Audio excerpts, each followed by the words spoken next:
Good morning mga free! What's up, what's up? Sabado ng umaga.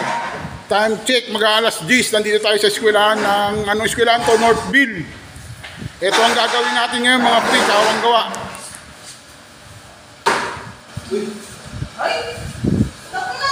Magpipintura tayo ng classroom ng pangalawang anak natin kasi nga, yung asawa ko na-elect bilang class president.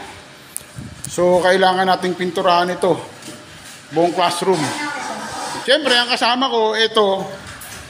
Kapatid ko. Bayaw ko. At siyempre, si Miss President.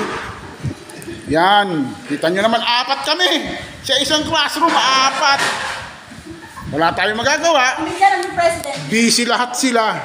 Kami, hindi kami busy. Kasi wala akong trabaho. Walang trabaho yung kapatid ko. Lalo na yung asawa ko, walang trabaho, pati rin yung bayaw ko, walang trabaho. Pero dahil nga presidente siya, kailangan namin gawin to sa ngalan ng edukasyon. Kaya shout out sa mga taga-DepEd dyan, baka naman gusto nyo magpadala ng pintor. Andito lang kami hanggang alas 5 ng hapon. See you mga pre!